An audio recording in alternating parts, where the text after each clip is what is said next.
Hello and welcome back to the Your Coach podcast with myself, Charlotte of Charlotte Lane Coaching. Thank you for joining me today. And thank you to Jenna, who is also joining me today. Hey, hello. Excited to be here. Oh, you're so happy and energetic. It's the coffee. It's the coffee. I need to put myself up a little bit. So today we have the lovely Jenna, as mentioned, joining me. I've known Jenna for maybe a few months now. Yeah. I would say. I've literally seen you this morning. Yeah. In the gym. I've brought Jenna in to talk to me, have a conversation about something that Jenna and I both know quite well, and something that is being spoken about a lot more of late, which is fantastic. Okay. And that is PMDD, or premenstrual dysphoric disorder, otherwise known as. Before we do delve into that, I'd just like to formally introduce you to Jenna, so you kind of know who's next to me, who you're having a conversation with, and just so you can understand where we're coming from a bit more. Mm-hmm. So, I met you in the gym. Yeah. You teach a fantastic reformer Pilates class. Thank you. I'm not transitioning from gym girl to reformer girl. No. I'm doing both. Yeah, the best way, I Yes, think. thank you very much. But how did you get into gym teaching reformer, teaching Pilates, and is that something you've always done? I started doing athletics from a young age. So I've always been into sports, played netball at school and everything. Netball was the best. Yeah. You've not literally played secondary school netball. And I started with a fire, right? Yeah, intense. And I started in the gym probably when I was 20, only a couple of years ago, because I found it really nerve-wracking. For anyone listening, Jenna is young. Yeah. Younger than me. She's young. I'm spring chicken. I'm 23 in a couple months. So still a baby. But I found that I had really bad gym anxiety. So then I looked into other things, which is how I found Pilates. And I found that it made me feel so calm. And I'd never had that sense of calm before. Yeah. And this is sort of what obviously we'll be getting into.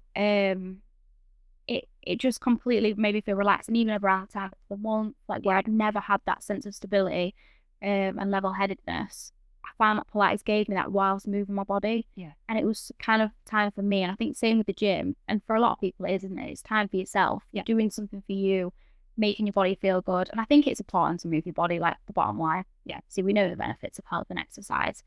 But yeah, I've kind of always been active, really. Yeah.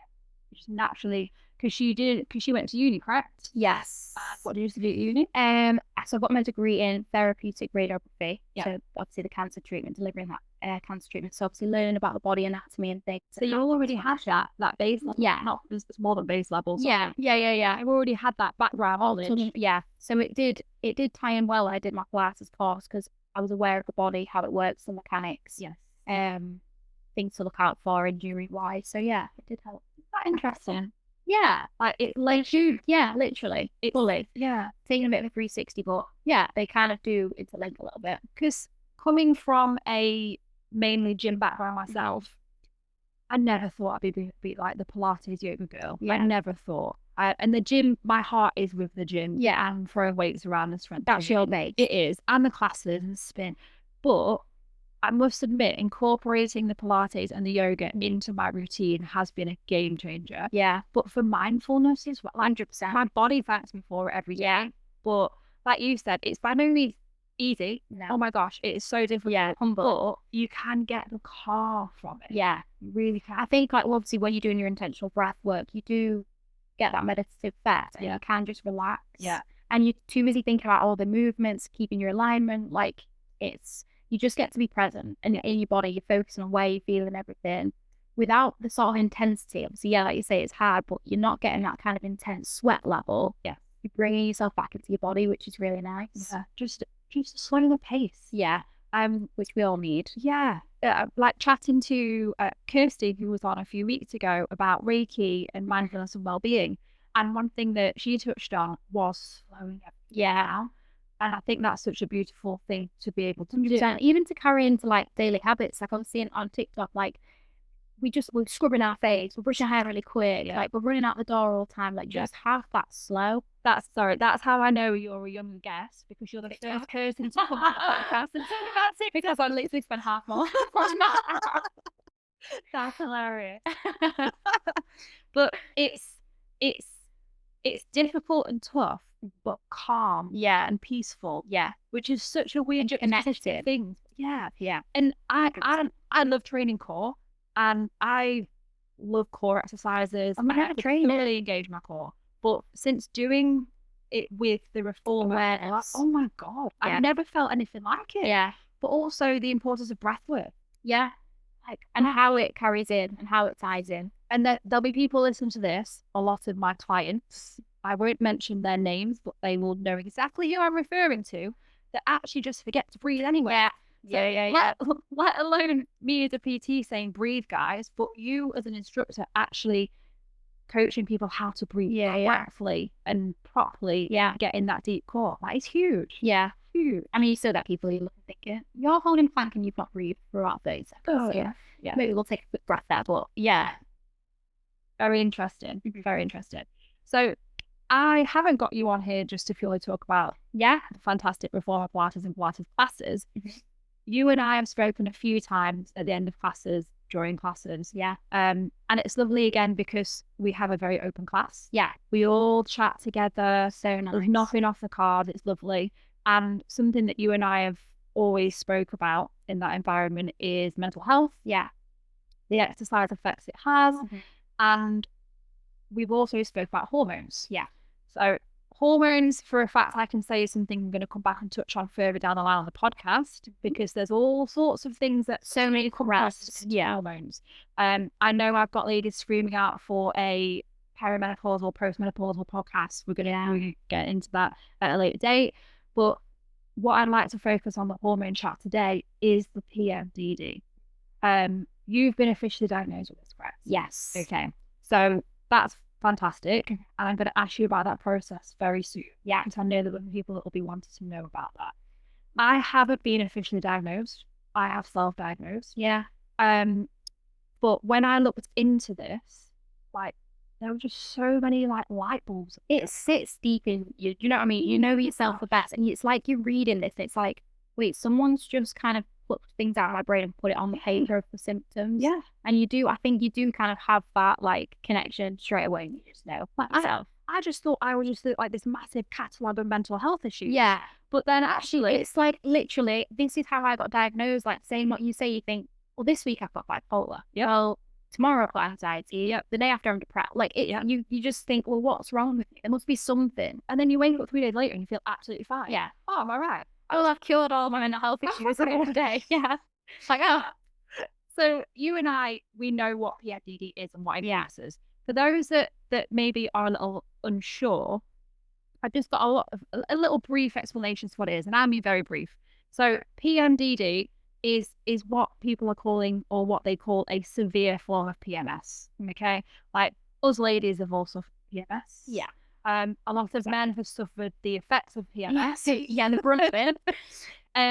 But it is that severe form of it. Yeah. And it has emotional and physical symptoms, and it can be from 1 to 2 weeks before your period. You can literally maybe have 1 week of feeling sane every month, which is crazy. It's madness. Yeah. And I think that's why I'm such a big advocate for exercise. Yeah. Because that can give you that little bit of structure and something to 100%. So there's certain ways in which it can affect you emotionally and physically. And I've got 4 little chunks of things that it involves. And I'd just like to touch on them and kind of like ask your experience on them. Yeah. And what would be nice if people listening, any of the things we mentioned, they had their own little light bulb. Yeah. And they're like, I resonate with that. Yes, yeah, exactly. So firstly, PMDD severely can affect your mood and mental health. Yeah. Nah. Yeah. For mental health, they're like some very small word. Yes, but what? Yeah. And it is the word severely affects mood. Like debilitating. 100%. Yeah. 100%. And when did you start suffering with those? I would say I always kind of felt like my emotions were really big, but we were sensitive. Right? Yeah, sensitive, overly sensitive. I mean, I am diagnosed with ADHD as well, so that is, and obviously PMDD and ADHD are quite closely linked. So that is kind of that as well. But it was like noticeably more before my period, and it wasn't just like a grumpy teenager. Like it was sort of when I was like 16, 17 that I started to notice it more. And then even worse was the worst point when I was 18. I started at Liverpool Uni and doing the same degree that I've got, but I started and it was just horrendous. Like, I think the change of environment mixed with this like really low, deep 2 weeks of the month where I'd feel like so low, self-esteem was really bad, and like anxiety was really bad, mixed with this whole new life-changing event, moving to Liverpool 2.5 hours away.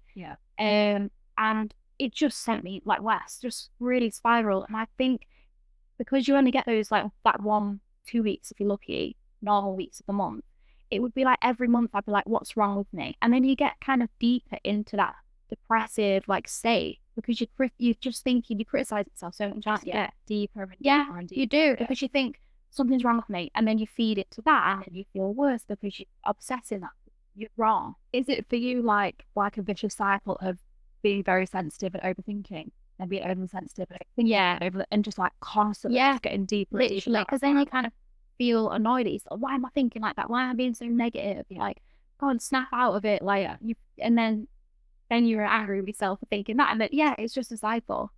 One reason why I haven't formally been diagnosed, and we mentioned this a few weeks ago, I think. So for probably again, like same age, maybe 16, 17,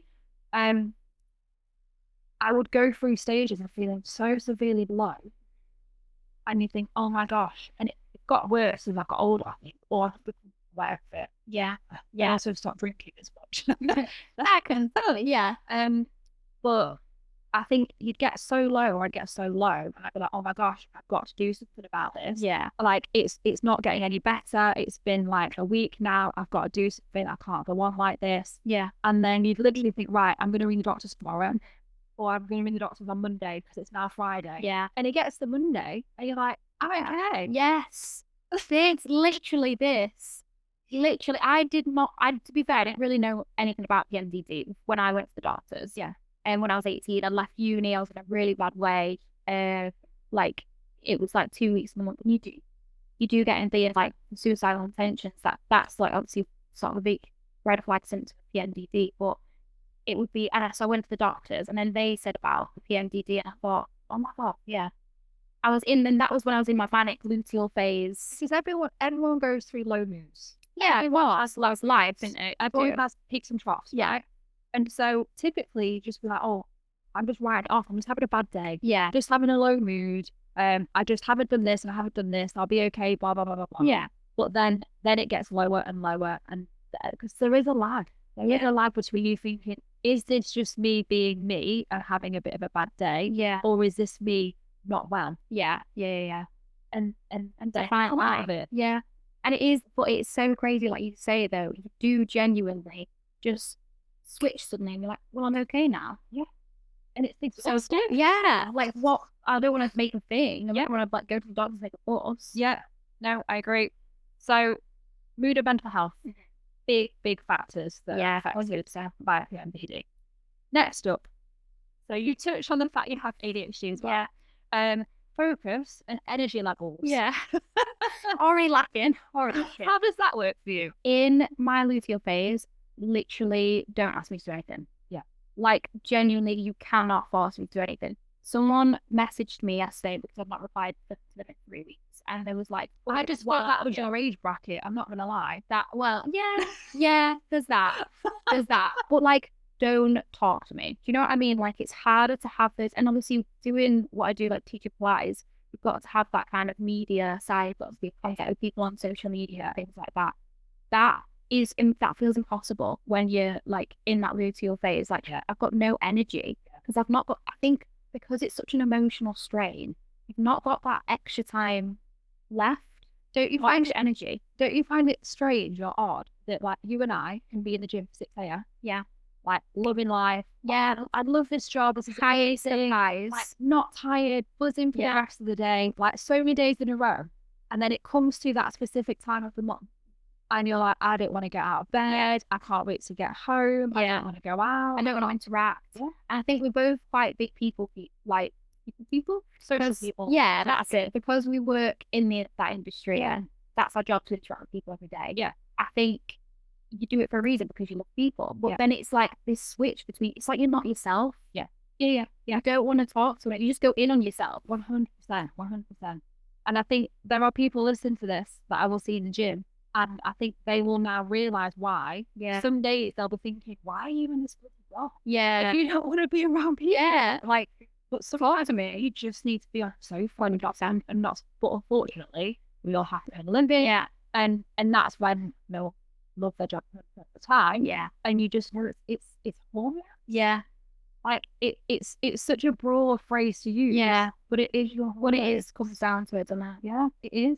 So yeah, focus energy levels. Definitely take a massive hit. Yeah. Which is like when I was in my job before at hospital, obviously had to have high focus because delivering radiation treatment. Yeah. And there was so many months where I had to go in sick. Yeah. Which is then goes up a sickness record, doesn't look great to my employer. Yeah. But I just physically could not function. And I thought, I'm not safe here. And I feel so low that I just don't want to be there. Like, has it made you appreciate, because I think knowing that it is PMDD related, has it made you appreciate what your normal energy levels are? Because it's not necessarily good days or bad days. It's normal days and bad days. Yeah. So I think actually we have naturally high energy levels because how we look after our body. So it's not like, oh, you're in a good mood today. Like, no, this is me. Full capacity. Yeah, it does definitely, like, you can just tell the difference itself, and so for the people around you as well. Yeah. But yeah. Do you, going off topic slightly, are you open with people around you so they know if you are a little bit lower energy? Why it is. Yeah, I am. I've always been quite open as well. The only thing is, like, in new relationships, I found it difficult because I don't know, you always feel like you're, like, making a thing. Not that, like, you should feel like that at all. I think it's really important to be open with your partner about your struggles if they don't know how to help you. Yeah. But I do feel like that is difficult, and I found it really difficult in my new relationship to sort of be like, because you don't want them to be like, oh, you're too much then. Yeah. Do you know what I mean? I think, and I can only tell you from my experience and how I feel about it, I think, like you say, being an open book, being honest about it. And I think people, not just partners, not just other halves, but also the people around you start to get used to the cycles. Yeah. And they know what's going through. And I think at the end of the day, if someone loves you and for you, they want to support you, and they will, like, the right people will lift you up, and they will learn what that support looks like to you. Yeah. So yeah, but we have to know that. And we're not being self-aware. Yeah. 100%. So next up, a physical symptom or physical symptoms. Yeah. For example, bloating, joint and muscle pains. We've had this conversation this morning, actually, while we were stretching. So also, we also realised that Jenna and I both sing. Yeah. Literally to the day. But you've I'm sure you don't understand this, but you've complained about how bloated you are. Yeah. And I've come in and said, oh my God, I ache everywhere. Yeah. Like everywhere. And again, this is like, and I know a lot of ladies suffer with PMS itself. Yeah. With the bloating and the joint pain. Yeah. But I know, like, shout out to my fantastic Thai massage lady. She knows when I'm hormonal in air brackets. She has to be a little bit nicer to me. Yeah. And if you've ever used Anna for Thai massage, she's not normally a nice person. Yeah, I remember, like, when you come in after an hour session, but in the best way. Yeah. So even Anna takes pity on ones that are suffering with PMS or PMDD. Yeah. But yeah, is yours typically like physical symptom wise? Is yours? Yeah, like really, like, kind of almost uncomfortable bloating. Yeah. And you always feel a little bit rubbish, don't you, before your period? Like, you just feel like, oh, like, what's wrong with me? Like, I'm puffy everywhere, spy, and it gets my horse. Like, that. Have you ever noticed? Like, not on me, if you notice on yourself, that would have been really uncomfortable. And we just stare at your arms, like, midway through the fight. Because everyone always thinks bloating is like a stomach body, right? Yeah. But I've noticed, like, I feel it everywhere. That is honest. I never knew that. Have you never? And I'm going to notice that now. Oh, I'm so sorry. No, in a good way. Like, it'll make me feel like, oh, I've not got massive arms. Like, yeah. Like, you just feel like, but I realised, touching on, again, something very hormone related, on birth control, I had, for a short period of time, I was on the injection. Yeah. And I had to come off it because it was making me gain a lot of weight. Yeah. And I knew it was that making me gain weight because, again, I exercise, I eat the same things enough all the time. And it's one of the things that they kind of shout at you when you go on it. It's like the big side effect. But I knew that the final deciding factor for me knowing it was hormonal was my arm, where I was putting on the weight. And it was my arms. I've never heard that. I didn't know that you could blow in. It was so weird. And then I've clicked that when I'm due on, when I start to feel a bit like sweat. Yeah. Water retention. Yeah, of course, yeah. But I noticed it a lot on my arms. Mine's my belly. Mine's always lower belly. Yeah. Always been. Yeah. But off the back of like the injection, just slightly going on a tangent, I had the injection. I find it really good for my PMDD. Really? Yeah, I never had it the full 12 weeks. I would had it like on week 10. Right. And it really helped my moods. That's interesting. Yeah. To be fair, I had the coil a couple of times and I found that helped. Yeah. Until it didn't, and it made me worse. Right, okay. There was like a sweet spot. There was like up to 6 to 8 months. Yeah, it'd been in for a little bit. It's fine, got used to it, yeah. But then as soon as I get to the 12-month mark, it's like, yeah, and for everyone around me, like awful. I'm really shocked. Yeah. Yeah. You don't imagine that. I cannot picture that. Did you see me in the Pilates? In the zen. Really zen. Yeah. You've not seen either. No, I can't imagine. She's there. Yeah. I try and keep her under wraps through all the Pilates in the gym. Yeah. So I try and keep her, locked away. Yeah. For when she's needed. If we can, yeah. Yeah. So yeah, like the joint and muscle pain. Yeah, it's like uncomfortable, isn't it? Like you feel like it does like impact then training a little bit, doesn't it? Because you feel like can't push as hard. We don't want to when you're not feeling 100%. Low energy muscle pain. Yeah. What a combo. What a training combo. With a crappy mood. Yeah. Recipe for disaster there. But I think, like, again, we know our bodies, and if you do train regularly and you have it, you know your body's a bit better as well. Yeah. We have that understanding for ourselves. And I think like, well, I shouldn't feel this sore today. I've eaten well, I've hydrated, I've slept, I've exercised, I've not done anything out of the ordinary. Yeah. Why am I aching? Oh, I know why. This is why. I think this is why it's so, for all these reasons, it's why it's so important to track your periods, have like an app. Yeah. Like I use Flow. Yeah. And I feel like I know exactly what day, like what I'm feeling, why. It kind of makes you have a little bit of a justification. You know when to expect, I think. Yes. Yeah. I just use the free one on my phone. I do. Yeah. Here's me like paying for a subscription. If we get a sponsorship, go ahead. Yeah. But there is a free one on your phone, and you can track your symptoms. Oh, unreal. I kind of wish, if Apple would ever listen to this and they're taking feedback, I wish you could input your own symptoms. Yeah. And maybe say, today I was like a instead of the crazy generic. Yeah. Yes. I was like a witch. Yeah. A witch today. Like stay away from me at all costs. Yeah. It's one of those kind of things. And it sends out to like the people closest to you on your phone. Yeah. Alerts. Yeah. But yeah, it's very noticeable. Yeah, and it's really it's not just mental. It's not just it is physical as well. It is. And this is one that I find really interesting that kind of like struck me a little bit. And whether it's because of all the other things going on as well, behavioural symptoms. And one thing that was mentioned in there was binge eating. Yeah. And we all have the fluctuations that make us crave chocolate and sugar. Like we all have that. We all want the carbs, biscuits and stuff. That like we've all grown up knowing that as females. Yeah. But the PMDD could make that worse. That's fire. And again, like I mentioned earlier, I felt like I just had a catalogue and a nice little bundle of all those mental health issues. I used to emotionally eat all the time. Yeah.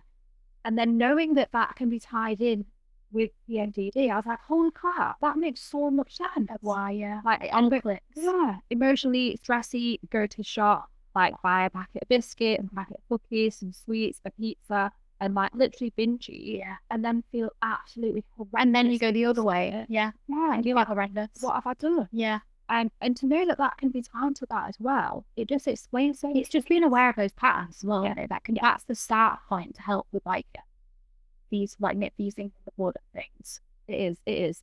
And to know that it's like chemical. Yeah, it's in your brain. Yeah. Like, it's not you being, you know, a bad egg. Yeah, and dramatic or Which is so, like, it's so validating. Yeah. So validating that, like, oh, this is my body. Yeah, such a good word. And the hormone shifts that we're experiencing are all very natural things. It's just our own abnormal reaction that brings on that heightened sensitivity Yeah. to everything. And I joke saying I'm feeling very sensitive right now, but it is a heightened sensitivity. Yeah.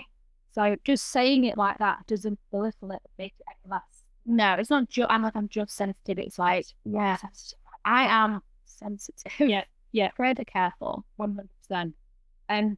But there are certain ways in which it's advised to help deal with a lot of symptoms. Yeah. One of which is medication.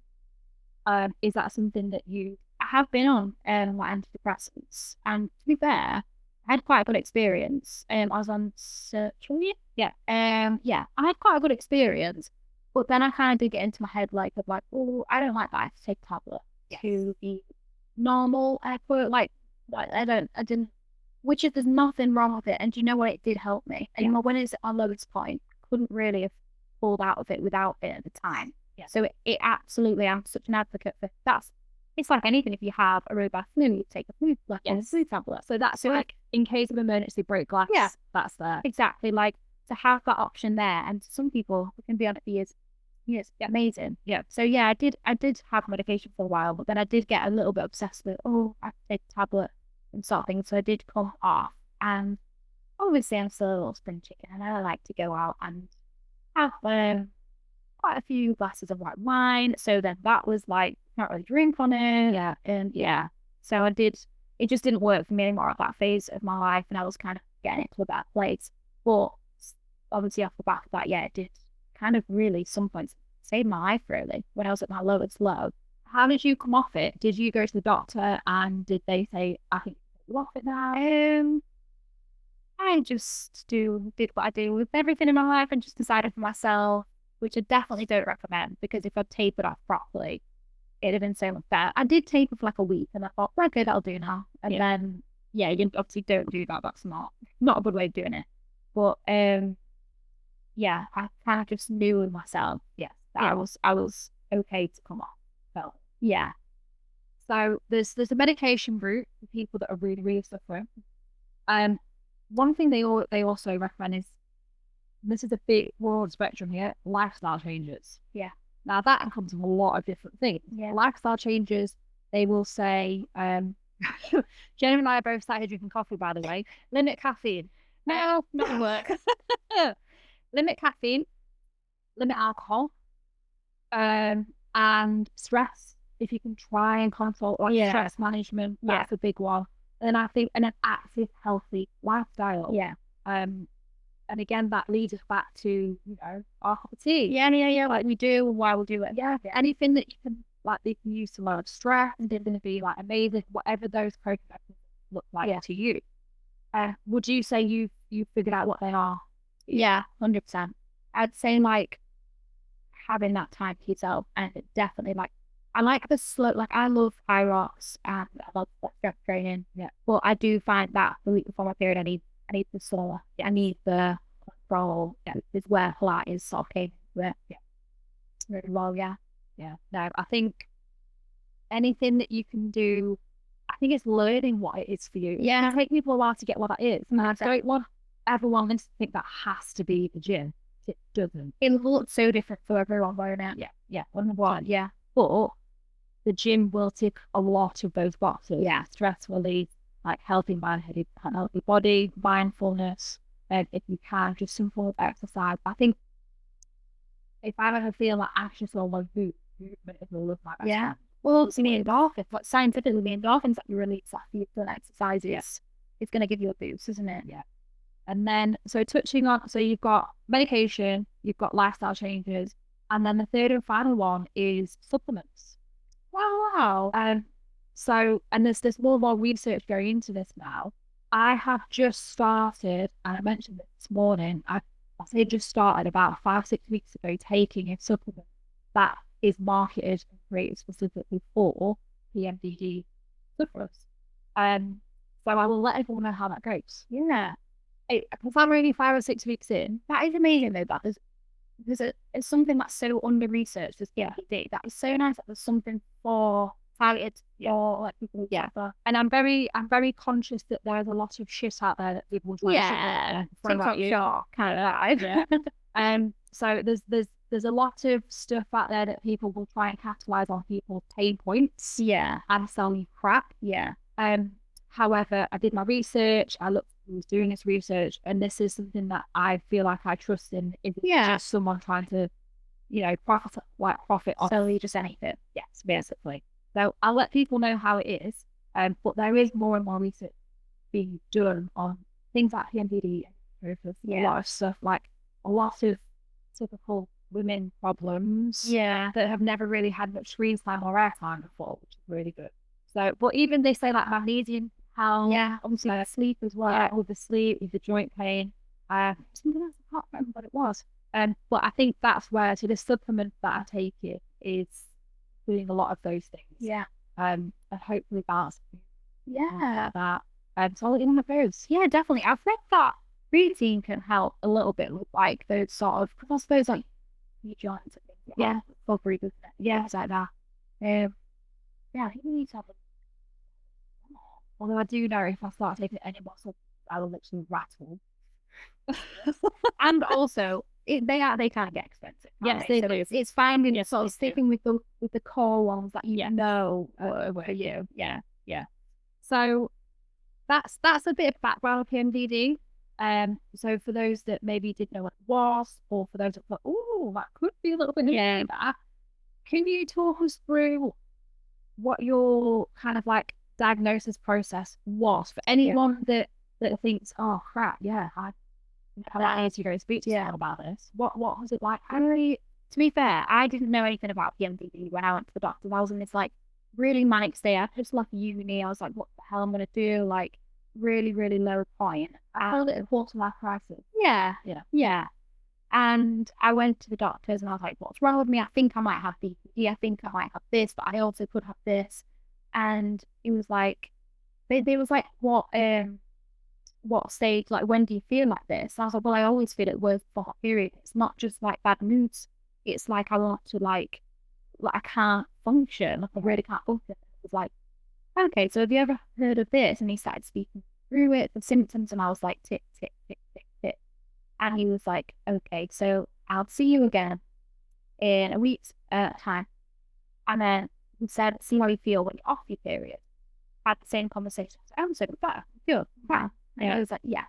So got my official diagnosis through the GP. But that being said, I think if like people are listening, it does those symptoms, things like that with PMDD. I think it's so important to just make that step. Yeah. To just like to speak to someone as well. And because it can feel so validating to, even if you're self-diagnosing, so validating to just do research and sit with it and think, is it like, and just have that weight off of, oh, it's not nothing wrong with me. Yeah. It's just so validating. I think what helps, you know how we track our periods and stuff. I will recommend, and it's kind of like the same advice I give to people that are wanting to lose weight, start doing things like that. That kind of thing. Keep your diary. The second you write it down, it's there for a point of reference. Yeah. You're so much more aware of it. And I think if I had done that years ago, I'd have picked up that it was a cycle to yeah. I didn't realise for so long. And I think what is pen to paper is a little bit like therapy almost. I'm doing something about it. Yeah. I've got a little bit of control. And you're getting it out. Yeah. It's like journaling. People obviously like that into it. So yeah, I think it is validated to get the diagnosis and whatever form it looks like, whether it's self-diagnosis or whether it is from the GP. And I also know how difficult it is to get a GP. Yeah. So the more information you can go to them with, exactly. So that would be like, they would like the perfect. They probably would ask like for a diary of some sort, would they? Or it's like specifically TMI, because this is the kind of thing that we chat about. But like when you go for like a birth control checkup, or you go for a smear or something, one of the first questions they used to ask, or they still ask, should I say, is like, oh, the last period. And you're like, Well, then you're on your phone, you track it, you got it there. I can tell you exactly where. Yeah. Because last week feels like yesterday, and like a month ago feels like like it's confusing. Yeah. So if you can track how you're feeling, track your good days, track your bad days, track the days when you feel like you are, you know, lowest of the low. Yeah. And then if you can see a pattern, it not justify it, doesn't need justifying, but it kind of it opens your eyes a little bit. Yeah, 100%. So how long ago was it then that you got the diagnosis? Like just over 3 years ago? Because I've not heard of it. No. So actually for your doctor to give you that, I'd say, it was so good. Yeah. I can't remember, but yeah, it was like, and it was just that they said, like, have you ever thought about, you know, like, go home, research, I'll see, like, you're resonating with a lot of the symptoms. Yeah. Go home, like, have a research, come back to me in a week. Yeah. And we'll have another appointment over the phone. And yeah, to do my research. And then feeling like a million times better that next week. I was like, yeah. So you actually had a really positive experience. I know with, like, you can go one bit further, and actually it is difficult to get seen. It's good to know that you can have Don't think you've got to set yourself up and unlistening for the massive, you know, long process. Battling it out, trying to get heard. Yeah, no, I did have a really good experience with that. That's really good to hear. Yeah, it's really good to hear. So would you think that exercise kind of keeps you sane? 100%. Like 100%. This is literally why I started exercising, was for my mental health. Yeah. And because obviously, like, aesthetically, we want to feel good, look good, and you like to put on clothes, to feel strong, go to the bar and carry 2 bottles of wine. Yeah, like that's the important life skills. Like, yeah. But yeah, like 100%. I think it's just, you know, like taking a time out. So yeah, like you feel good because you work hard. Do you feel like because you can't control your hormones, being able to have a mild part of control over levels with regards to exercise? Yeah, 100%. And I think when you're in that low luteal phase and, you know, you're really struggling, you feel like rubbish, your body, feel body and everything. So then be able to say to yourself, well, you've still gone and done it, still showing up for yourself, is such an achievement. And it feels like that's the boost you need. I think that always gives me a boost. Like, I'm going to the gym on this worst week of my life. Yeah. And I'm showing up for myself. Like, wow, if I can do that, I can face the next day. Even though I'm in this PMDD, like, sinkhole, I'm at my worst, I'm at my lowest, I've still done something for me. Do you not, this is going quite deep now, but do you not feel as well when you are in those real low places, you feel like you don't deserve anything? Yeah. But then to actually show up for yourself and go and despite that, you are actually showing, no, I do deserve this. Yeah, what I'm doing. And then you get a boost. Yeah. And you do, like, I honestly, like 100%. I always make sure that I go to the gym for the week, leave it not. Yeah. It's harder, but you have to force yourself. Yeah. Because you deserve it. Exactly. Our body deserves to move. And you know you'll feel good after. Yeah. Every time. So have you got my final question for you? Mm-hmm. Is, have you got any specific bit of advice for any women who think they may have PMDD and how they could possibly help you with that? I think having a conversation with women around you is a really good first one, because like, we started talking in the gym, and I just think it's so validating, and B, it's like, okay, there is other women who, like, obviously literally run your own business and like have to function on like high alert all the time, like always having tasks to manage, and you still manage to do that whilst juggling. Yeah, we're women. We function. This is true. We're women. Girl bosses to the max. Yeah. But they like, I think having the conversation with other people around you, and then you can find out how you can learn more about people's experiences you never know. So if a close friend might have PMDD, you never realise. Yeah. So I think just talking to people is a good start. Someone always knows someone. Well, you know what I mean? I'm definitely like trying to make that point with if it is getting manageable. Yeah. But go prepared. Yeah, exactly. Yeah, go prepared. So I think like, step one is having a conversation with people around you, maybe partners, maybe getting the insight of what their outside perspective looks like. Do you notice, like, do you think people would feel, and did you ever feel shame about it? Because 100% shouldn't. No. But I'm concerned that might put people off. Yeah, I can't understand. I think because you just don't want to feel like, oh, well, I'm making a fuss. And what if I go and they turn around and say, no, it's just Jenna. It's just hormones. Yeah. Yeah. Like, I do completely understand that, but I think this is again why you've got to get prepared. Yeah. And understand that it is a real thing. Yeah. We're not just being tested. No. It's not just hormones. It's debilitating. It's what it is. And it impacts relationships, it impacts careers, because like you said, like calling in sick because I can't function. Yeah. It does, it impacts daily life. And there are different degrees of severity about it. Yeah. And please don't think that yours isn't severe enough. No. Like, there are certain things and certain Everybody's advice going to be different. Yeah. And you and I we're not GPs. No. Like, you can go and see a GP and they will give you more specific advice related towards you and your own symptoms.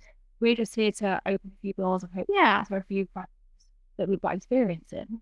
But never feel like it's too small to go and speak to. Yeah. Because for a long time, that's what I did. Yeah. And if it's impacting your life, it's not too small, because here on to get a good time. Yeah. So I think, you've got to advocate for yourself. I'm now worried that people are going to see you in a gym floor and think, oh gosh, that's Charlotte. She's going to talk about all sorts. I'm going to run away. I'd be ready to launch and be like, I'm going to join. Have you got, before we wrap up and say goodbye, have you got any questions you'd like to ask me? I think, like, have you started to have that conversation more in the gym with clients, with women who come in? You probably gathered, similar to you, I'm quite an open book with a lot of my clients. And when you spend a lot of quality one-on-one time with people like that, you get to you have chats. Yeah. You have rubbish chats about absolute bollocks. Yeah. Or you have TV or you have some actually quite deep, meaningful chats about things and open about things without even thinking you were going to. So I do kind of try and breed and create that open conversational atmosphere. And we do. And so we have said this a couple of times. You're a little bit younger than I am. You're a little bit younger than the majority of my clients. What I've seen with my more mature clients is that they are more open about things anyway. Yeah. Or maybe it's just to me. I don't know. I think you just have an aura as well. So that's part, But also a lot of ladies that I work with are around the perimenopausal age. Yeah. And which is a difficult time. You have no choice to be open about it if you're literally sweating your socks off and need to go outside and get some fresh air. So yeah, we do have open chats about it, which is really good. And again, you start to learn, when someone is in one of those spaces where they might not slept well, they might be achy, they might feel really gross and bloated. Yeah. Like, if you feel really awful, I'm not putting you for the mirror. Yeah. About it. It's no way how to adapt to that. Yeah. Yeah. And also, like I said to you earlier as well, because of how I'm feeling right now, I trained yesterday, in the heat as well, day before, should I say, and it was a leg day. I was feeling crappy, I had low energy, it was absolutely boiling. So it was like, I didn't put too much pressure on myself. Yeah. Because I know when I'm at the stage, it's more for the mental benefits and the physical benefits. So it wasn't a 4-set kind of day. It was a 3-set kind of day. Did I aim to go as heavy as I could? No, I didn't. I did the best you could on the day. And I think that's what it is. Yeah. Yeah. But it just was really kind. And I think that's nice that you've been encouraged that to clients. Like, you've done the hardest thing. Cool. Yeah. So we're gonna do what your body needs today. We're gonna work hard. Yeah. But we're gonna take it at your pace and what, like 75% of the time, I'll kick you backside into the extreme. But there is the odd time where you just probably need to be accompanied and just move it. So and you know what? And I'm not exaggerating when I say this. Everyone that comes to me feeling crappy, they always leave feeling better. Yeah. And they always say, I'm so glad that I came. Yeah. I'm so glad I came. You'll never regret moving or doing something for yourself like that. They're always the ones they're really grateful for doing. Yeah. Even if it wasn't the best session they'll ever have, like, they're always so glad they came. Yeah. It's so nice. Any other questions? I think Well, you've actually had one. A lot of people come in and they're like, oh, I don't know. On the spot. Yeah. Well done. Nice. Thank you so much for coming. No, thank you. Yeah, I've enjoyed it. It's been really nice. If anyone has any follow-up questions about anything we discussed today, please message myself or Jenna. Yeah, I will include Jenna's details at the end of this so you can have a look at how young she is. Are you?